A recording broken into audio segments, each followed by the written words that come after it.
2004 was one hell of a year for gaming, as we explored with our recent look into one such gem from that year with Fable, and after getting to see your feedback, a certain title was brought up time and time again. One that apparently made Fable in terms of its goofy content pale in comparison.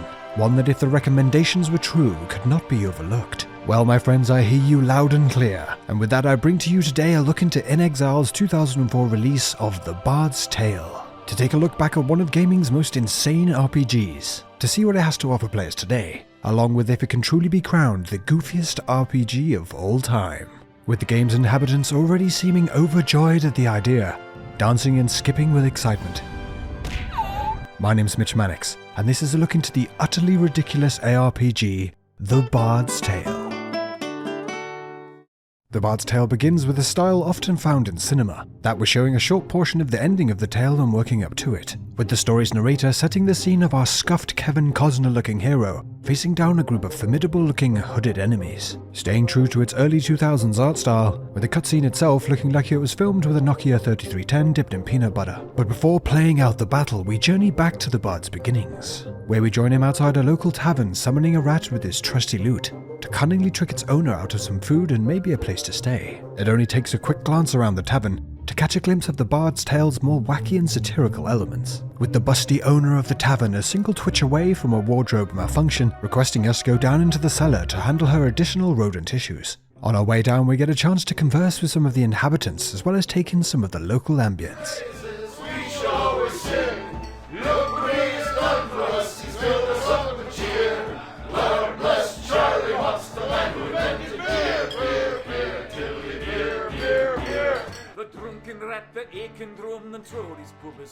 Well, I don't know what you're looking at. Just looks like an average Friday night to me. Heading down to the cellar, we crush the assumed remaining rodent for a swift completion of our first quest.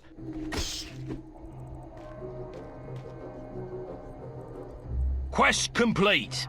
All hail the bard, rat killer, and rodent bane, who has bravely made the cellars once again safe for buxom barmaids and wanton widows. Or has he? Rushing back upstairs, embarrassingly ablaze, the tavern's owner gifts us with a sword, with a side of fan service to help handling the fire-breathing vermin. On our way back, we are stopped by a mysterious old man who, along with gifting us our first piece of music, talks us through the mechanics around it. Songs acting as a way for the bard to summon various creatures and companions to assist in a variety of tasks throughout the game. And with this new summon, we make short work of the overgrown rodent. Returning to the bard's owner to revel in our victory, we are introduced to a second of the Bard's Tale's mechanics, in its conversation system. A choice between either nice or snarky dialogue choices when interacting with the game's NPCs, having a surprising amount of weight attached while progressing through the game, with some events and associated rewards being attached to if the player decides to be nice or to take the piss. Light the torches around the room and let's see what happens. That. Finally leaving the tavern, we are stopped once again by the kilt-clad old man, who teaches us our first artifact summon. More powerful summons that grants buffs to the player, in this first instance being attached to healing, as we are advised to seek out a trow named Bannerfeet for another powerful summoning song. Swinging by one of the locals to pick up a side quest, we are tasked with tracking down a terrifying monster which has been bothering the local farmers, and now resides in a nearby cairn, a man-made stone structure. Yes, I didn't know what that was either, whilst also showcasing the game's comedy stylings, even in the nice conversation options. Sorry, Grandad, I didn't expect to find you here, or frighten you when I did. I'm only looking out for a bit of silver to line my pockets. Tracking down the monster, it transpires that it isn't even a monster at all, but simply a dressed-up bloke who is trying to get his end away with the busty tavern keep by stealing a bunch of things to sell off. The Bard's Tale striking me early on with never really knowing where the narrative will go next. And now after finishing the game, I can say at this point, I had no idea just how bonkers things were going to get. Before venturing out, we get a look at the game's first larger settlement, and with it chances to freak out some of the locals. Tip over some livestock, and play a bit of argy-bargy with some typically British passers-by apologising when clearly not at fault. Pardon me. And to my amazement, not a few moments later, an angry old man approaching us, demanding an apology from us for our barging antics, which of course gets the response you would imagine from our Cockney hero. All I'll owe you is a face full of knuckles, if you take that tone with me again. And as he wandered off, I couldn't help but think that there was something very odd about that man. Venturing out into the wild, we get a good look at the game's top-down ARPG combat, Engagements are designed to task the player with mastering combat both with the bard himself, as well as effective use of summons. One thing I appreciated early on with this was the requirement to time each block instead of simply holding down the button, injecting some challenge into moment-to-moment encounters. The bard gets access to 4 alternative melee weapon types, as well as ranged defense with a bow, with the latter being quite frustrating for me, at least on PC, with frequent instances of unresponsive controls when looking to take on enemies with the bow. Slashing through some of the land's foes, of course the bard's tale taking time now and again to inject some satiristic self-aware jabs at some RPG mainstays. The bard, having slain the random wolf, found that it had digested not only the contents of a small treasury, but also various household goods. Well, wait, am I reading that correctly? This can't be right. You'd be surprised. I find all kinds of things inside these beasties. Did I ever tell you about the time I killed this rat and out popped an entire chest? Well, I'm just going to skip those passages in the future. What? That's a major source of income. You cheap, good-for-nothing horses. And so the bard continued on his journey. The Bard's Tale goes all in with its very Conker's Bad Fur Day feeling satire and self-aware moments, and even when teetering on the dramatic, goes full circle back to Goofy, as seen here with a poor townsman's last words that seem to go on forever. Okay, that was a little dramatic. Wait! I'm not done yet. Come closer. Don't forget to drop a like on the video, as it really helps the channel. And subscribe to Mitchmatics.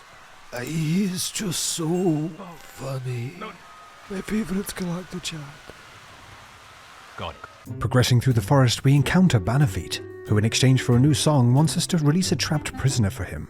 After finding the trapped prisoner and taking advice on how to open a booby-trapped door, which goes really well for them, we return for a new song allowing us to summon a crossbow-wielding companion, the Heroine, further adding to our party potential, which is a great addition as returning to town and being told to visit Bove and Kirkwall once again by the kill-clad old man, we happen upon a huge gang of trow lurking in the forest, and after defeating them are treated to another one of the game's hilariously ridiculous songs. Oh, it's bad luck to be you. A chosen one of many isn't new. When you think you're full of luck, in the bullets you'll get struck.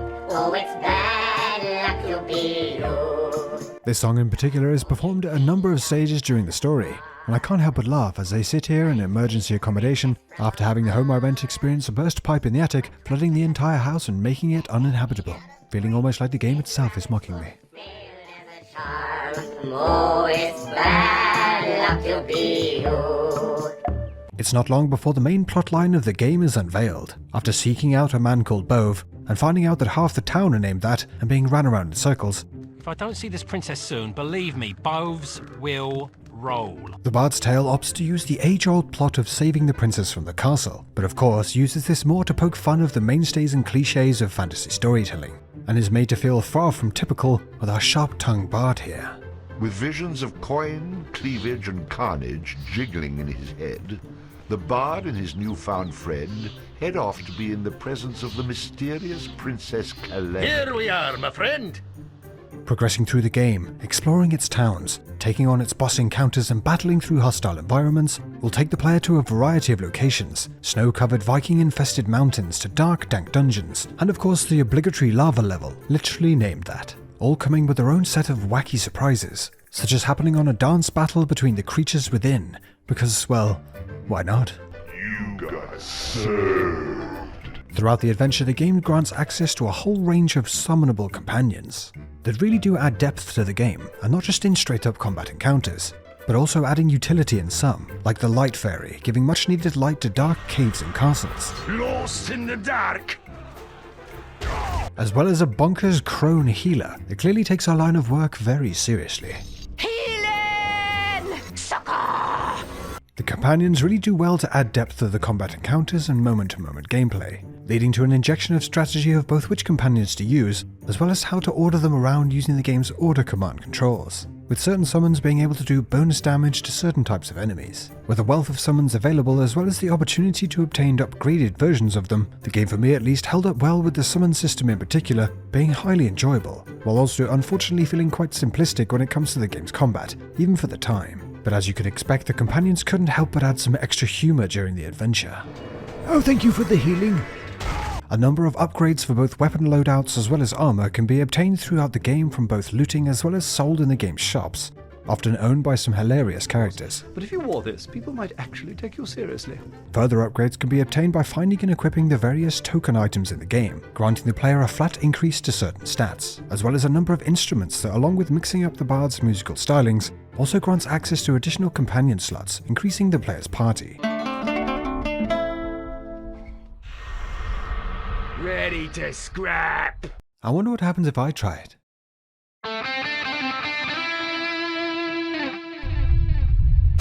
Oh, for God's sake. Being a close to 20-year-old game, it's a little rough around the edges when played on modern hardware, with my playthrough experiencing a few graphical glitches, and some of its sections did get a little rage-inducing, getting constantly stun-locked by NPCs in some sections, as well as when having to use the bow with its sometimes unresponsive controls, as in here while trying to take on legions of enemies seemingly choosing to set up shop right out of the back of a local Home Depot. But it was hard to stay too put off by the game's more rough elements, with so much hilarious content around the game's world. The Bard's Tale also includes a lot of references to Scottish traditions, such as kilts, tossing the caber, and even later a monster made out of haggis, which is already ridiculous. But I totally lost it when I was introduced to a character that spoke with such a thick accent and speed that of course most of the cast had no idea what he was saying. Order on that one. I wish I knew what the hell you were saying. I don't even know what he's saying. Hi there. Are you English? Sorry you can't understand me. Ew. The comic moments in this game are so densely packed and well written that I was finding myself seeking out additional side quests just to see what the game would pull out of the hat next. I even, once hearing one of the later zones using a reversed voice track to add to its creepy feel, couldn't help myself capturing it and reversing it back to see what it was actually saying.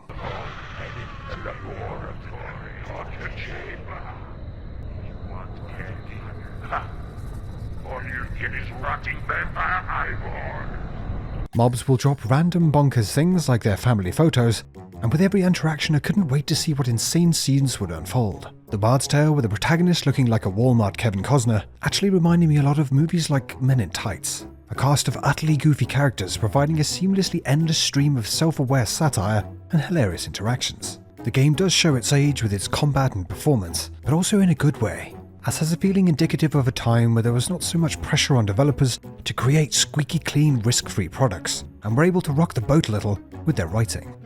I've never been so insulted in all my life. Think hard. I'm sure you have. After finishing this wacky adventure, I have to agree that The Bard's Tale makes Fable look like a serious period drama in comparison. And please do let me know if you have any more suggestions for the title of Goofiest RPG to possibly take on the Bard in this series. If you're looking for something to dive into that will most likely not do a lot to challenge you or blow you back with deeply engaging gameplay, but will more often than not slap a smile across your face with its all-gas, no-breaks comic stylings, then you'll struggle to find many games that are so consistent and well-written as this ARPG classic.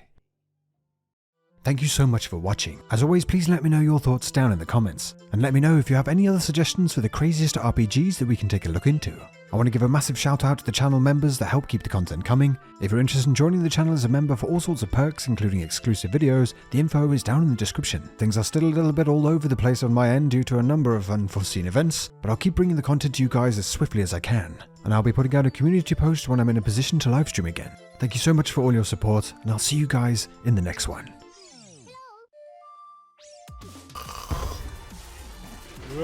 Jesus, calm down. Oh dear Lord, what have I done?